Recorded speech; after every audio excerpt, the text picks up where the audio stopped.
In this video, I'm about to give you some design tips that's gonna help make your t-shirts look from good, better, to maybe even great. And honestly, if you don't know these design tips, then you need to watch these videos because these are some things that you should absolutely know to make sure your prints are as nice as possible. So we're gonna talk about some design settings here, we're gonna talk about some print settings, and we're just gonna talk about some real basics as well. So this shirt right here, we printed this and we used a lot of AI to create a lot of these elements. I know what you're thinking. God damn, man, another person who claims he's a designer that's using AI. I never claimed to be a designer. I never said I was a designer. I just know how to sell some products, all right? But I have a little bit of design skills here and there. All right, so how do we come up with some of these elements? Honestly, we just started with photos from online. All right, so first and foremost, I'm gonna copy this image. This is something that you should know regardless of what you use. Canva, Kindle, Photoshop, Illustrator. So for example, I got this photo from the internet. As you can see, all the pixels and whatnot, this is not a clean, crispy image, not one bit. So what you need to learn is image trace. This is what turns an image into vector. And a lot of new programs and online applications such as Kindle, I know they have it, but this right here is on Illustrator. This is the original. This is how you turn this into a vector. It's not always going to be perfect. It still depends on the original quality, but this is really important to know for a lot of different things. So with Adobe Illustrator though, you can control the paths, you can control how many colors are on here, you can control a lot of things, but for the most part, I just click ignore color, ignore white, and go ahead and hit trace. And as you can see, now the lines are crispy, right? So what that does is when I click expand right here, I can click the letter A and I can click one object, and check it out. When I scale this up, I can scale this up infinitely. That's what SVG means, scalable vector graphic. You can scale that vector as large as you want to without losing any type of quality. So why is that important? Because that's how you turn raster images into a scalable vector graphic. But I got this photo right here just off of Google. We can't use this, right? So here's another tip for you. What I did to get those elements that we use on this t-shirt print right here is I literally just copied an image like this and I took it on over to ChatGPT, clicked on Dolly, and I pasted an image and I typed in and described the owls that I wanted from that. So I pretty much just gave it a reference image and then I started typing from there. So I put, give me some silhouettes similar to this one, make the owl more aggressive with different flying variations. Go ahead and type that in. Let me see what it comes up with. And boom, I got some owls. It's not exactly the same. So you can keep on talking to it until it just gives you a straight up shadow or silhouette. So let's see if we can get the same type of silhouette and shadow from the beginning. So there I have some more owls. It's not exactly like that one, but you can keep on pasting and talking to it and eventually you'll get to where you want to be. But some of these are pretty cool too. I like that one right here. So what I'm going to do is click download. This is why the image trace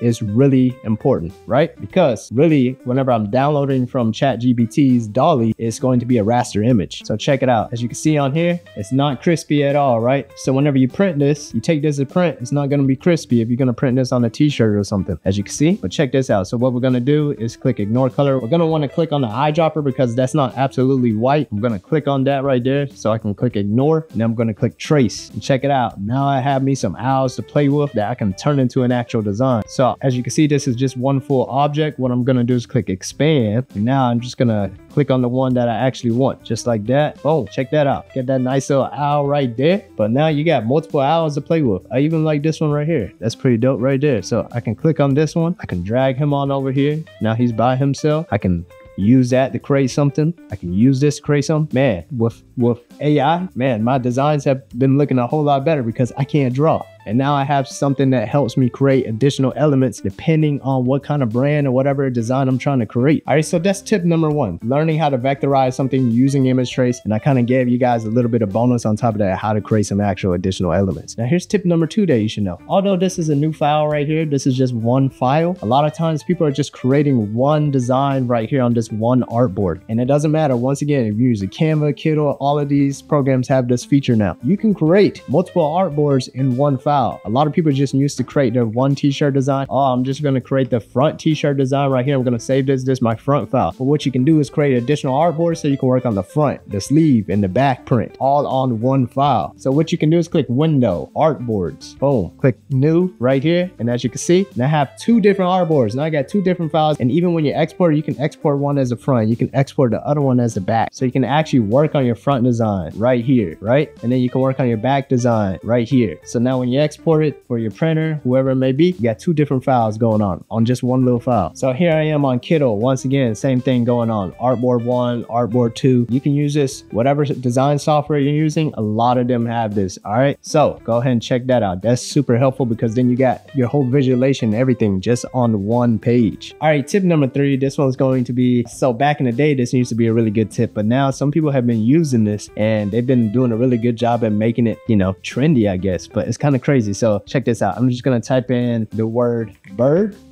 I'm going to put it as the font impact because I see that's what a lot of people have been using it as lately. So as you can see, when I scale this up, it's in proportion, right? I'm holding the shift button. Always do that, right? But as of lately, I've seen some prints where it's a back of a t-shirt or the front of a t-shirt and they've been stretching it just like this without holding the shift button and they're stretching the actual print. That right there, back in the day, that's super unprofessional. So, you know, with certain fonts, it may look okay, right? So that you can fill up a lot of the spacing on a front shirt or the back of a shirt. But, you know, there's certain times where this is going to look really unprofessional and I can see it. For example, especially if you're using it like on a script font, this is a horrible font, but it even looks even worse whenever you have it stretched out. So make sure you guys are paying attention to the smallest of details. This is most definitely for people who are starting off because this is a really amateur kind of mistake. As you can see right here, you can definitely read it. But if you're gonna stretch it out like that, you know, it's not gonna look good at all. And a lot of people can see it. This is a real big design flaw if you're starting off. So pay attention to that. All right, so here's another tip for you. If you are printing with a DTG printer, it's cool if you already have the artboard in the direct size that you're gonna print it in. A lot of times they're looking for a CMYK file because CMYK is what a printer spits out: cyan, yellow, magenta, key / black. And then you have RGB. RGB is what you see on the screens, what you're looking at right now. That's RGB. And a lot of times if you go into a screen printer, you're gonna want your images just like this, really nice and vectored out. You can use halftones. Just make sure your artwork is as crispy as possible. You don't want them to charge you more because your art was horrible. All right, so now if we're getting to direct-to-garment prints, it's okay if you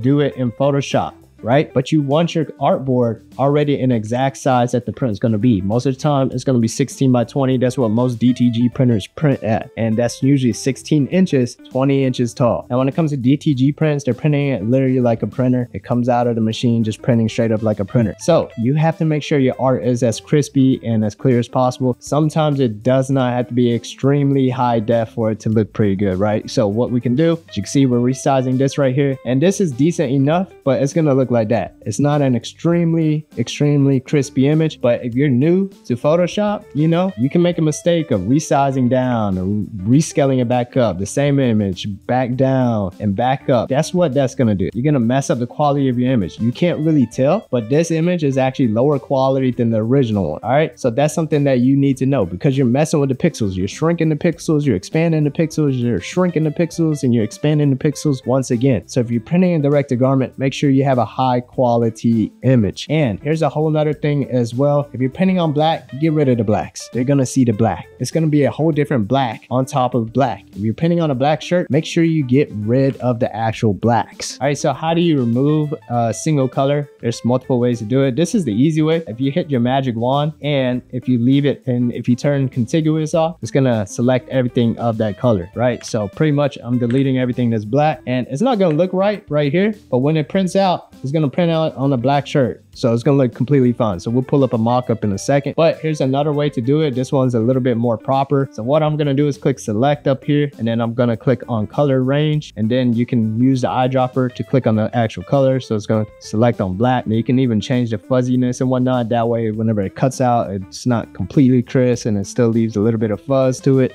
Hit delete on that and check it out. So now it doesn't look right, but when it prints out on black, it's gonna look absolutely fine. So let's go ahead and pull up a quick mock-up. So as you can see, I have a black shirt right here. That print does look funny, but as soon as you put it on top of the actual black shirt, boom, you can see it. It looks nice, right? So right there, you can't tell. You're gonna send it to the printer. Looks a little funny, but once it's printed on the black shirt, it's gonna look a whole lot better instead of you printing black on top of black, because then essentially you're gonna get like this black little box behind it. This is what it's gonna look like. So if we print black on top of black and then you left all the black in there, and if you didn't remove it, it's gonna look something like this. Boom. A little unusual, right? So if you're designing in Photoshop, most of the time it is for direct-to-garment prints, but you already want to scale it up to the direct size that it's supposed to be. If you're designing in Illustrator, most of the time you're sending it off to your screen printer, and you still want all your elements to already be in proportion to the right sizes, but you still want to create an extra sheet and describe the sizes that you actually want to your printer as well. That way you guys are in line. Now, this pretty much goes the same way if you're dealing with a manufacturer. You got to be specific. After you even have the mock-up, you have the design file for them, be specific about the print sizes.